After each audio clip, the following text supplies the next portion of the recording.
எல்லா தமிழ் மக்களுக்கும் என்னுடைய வணக்கம். அப்பம் செய்யறதுக்கு அரிசி ஊற வைக்கிறதுக்கு மறந்து போகிற சில டைம் இருக்கும்.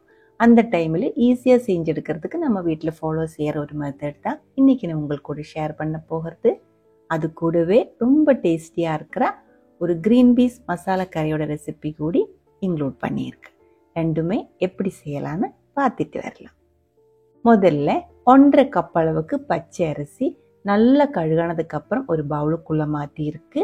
கூடவே 3/4 கப் அளவுக்கு துருவன தேங்காய், 1/2 கப் அளவுக்கு கட்டியா இருக்கிற அவல், 2 டீஸ்பூன் ஃபுல்லாவே சர்க்கரை, 1/4 டீஸ்பூனோட பாதி அளவுக்கு ஈஸ்ட், இன்ஸ்டன்ட் ஈஸ்ட் தான்.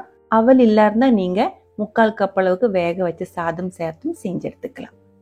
1 கப் அளவு தண்ணி ஊற்றி நல்லா ஒரு டைம் மிக்ஸ் பண்ணதுக்கு அப்புறம் 10 நிமிஷம் வெயிட் பண்ணுங்க.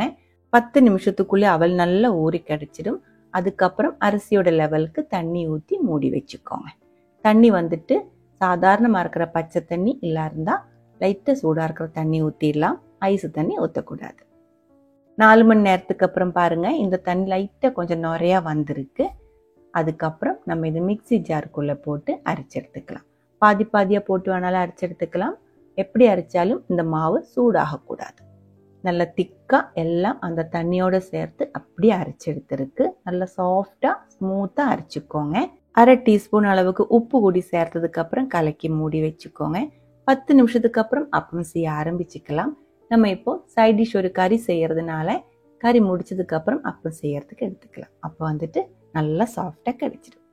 1 கப் அளவு கிரீன் பீஸ் நல்லா ஊற வச்சதுக்கு அப்புறம் கழுகி குக்கருக்குள்ளே போட்டு 1/2 டீஸ்பூன் அளவுக்கு மஞ்சள்தூள், கொஞ்சமாக உப்பு, தேவையான அளவுக்கு தண்ணி ஊற்றி நல்லா வேக வச்சு மாற்றி வச்சிருக்கு. ஒரு கடாய்க்குள்ளே 1.5 டேபிள் ஸ்பூன் அளவுக்கு தேங்காய் எண்ணெய், 1 டீஸ்பூன் அளவுக்கு கடுகு, 1/2 டீஸ்பூன் அளவுக்கு சீரகம் சேர்த்து வறுத்து, அது கூடவே ஒரு பெரிய சைஸ் வெங்காயம் நைஸாக நறுக்கினது, 2-3 பச்சை மிளகாய் காரத்துக்கு சேர்ந்த மாதிரி, கூடவே கொஞ்சமாக உப்பு ஊடி சேர்த்து நல்லா வதக்கி இருக்கு. கொஞ்சம் சாஃப்ட் ஆனதுக்கு அப்புறம் 1/2 டேபிள் ஸ்பூன் அளவுக்கு இஞ்சி பூண்டு பேஸ்ட் போட்டு வதக்கி 1.5 டீஸ்பூன் ஃபுல்லாகவே மல்லித்தூள், 1 டீஸ்பூன் ஃபுல்லாகவே மிளகாய் பவுடர், கூடவே ஒரு பெரிய சைஸ் தக்காளி, சின்னதாக இருந்த 2 தக்காளி சேர்த்துக்கோங்க. கறிவேப்பிலையும் சேர்த்து நல்லா வதக்கி லோ ஃப்ளேமில் மூடி வச்சுக்கோங்க. தக்காளி நல்லா வெந்து மேஷ் ஆனதுக்கு அப்புறம் நம்ம வேக வச்சு எடுத்து வச்சிருக்கிற கிரீன் பீஸ் இதுக்குள்ளே சேர்த்து நல்லா மிக்ஸ் பண்ணிக்கோங்க. அதுக்கப்புறம் 1 கப் அளவுக்கு மீடியம் திக்னஸில் இருக்கிற தேங்காய் பால் தான் நான் ஊற்றி இருக்கு.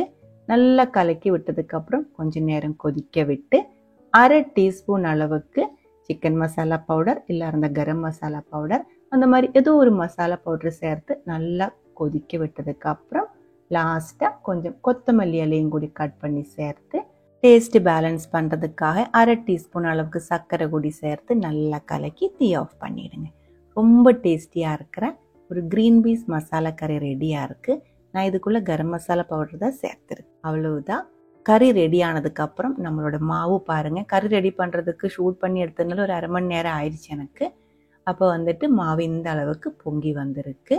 இப்போ நம்ம இது மெதுவாக கலக்கினதுக்கப்புறம் அப்பம் செய்ய ஆரம்பிச்சுக்கலாம். அயன் தவா தான் எடுத்துருக்கு. நல்லா சூடானதுக்கப்புறம் கொஞ்சம் தேங்காய் எண்ணெய் தடவி விட்டுருக்கு. அதுக்கப்புறம் மாவு ஊற்றி மெதுவாக ஸ்ப்ரெட் பண்ணதுக்கப்புறம் மேலே ஓட்டை எல்லாம் வந்து லைட்டாக பாதி வந்ததுக்கப்புறம் மூடி வச்சிருக்கு. அப்பம் வந்து ஒரு சைடு மட்டும்தான் நம்ம வேக வச்செடுக்கிறது. தோசையாக இருந்தால் மட்டும்தான் 2 சைடும் திருப்பி போட்டு வேக வைக்கிறது.